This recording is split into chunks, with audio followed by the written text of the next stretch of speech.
Ahmedabad crime બ્રાન્ચે શહેરમાં ફેલાયેલા બનાવટી ચલણી નોટના નેટવર્કનો કર્યો છે પર્દાફાશ। નાના ચિલોડા વિસ્તારમાંથી અમન ઉર્ફે બાબુ શર્મા નામનો આરોપી ઝડપાયો। એક નજરે તમને લાગશે કે આ ચલણી નોટ અસલી છે, પરંતુ ના, આ નકલી નોટ બનાવનારા કાળા કામનો પર્દાફાશ થયો છે તેના પુરાવા છે। આરોપી અમન ઉર્ફે બાબુ શર્મા પાસેથી ₹100 દરની કુલ 373 બનાવટી ચલણી નોટો મળી આવી છે। ઝડપાયેલી નકલી નોટનું મૂલ્ય ₹37,300 છે। ક્રાઇમ બ્રાન્ચની તપાસમાં ચોંકાવનારી હકીકત સામે આવી છે કે આરોપી અમન શર્માએ સોશિયલ મીડિયા મારફતે નોઈડાના નમન નામના યુવકનો સંપર્ક કર્યો।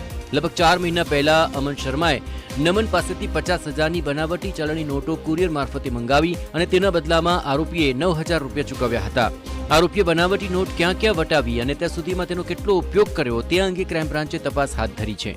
આજે આરોપી છે એણે જે સામેનો જે વ્યક્તિ પાસેથી નોટો મંગાવેલી છે એનો જે સંપર્ક છે એ ઇન્સ્ટાગ્રામ મારફતે કરેલો હતો અને ઇન્સ્ટાગ્રામ મારફતે જ તેનો વોટ્સએપ નંબર મેળવી અને સામેવાળી બીજી જે અન્ય આરોપી છે જેનું નામ અમન કરીને આકારના આરોપીએ જણાવેલું છે એની પાસેથી ટોટલ 50,000ની ચલણી નોટો આજથી 4 મહિના પહેલાં મંગાવેલી હતી।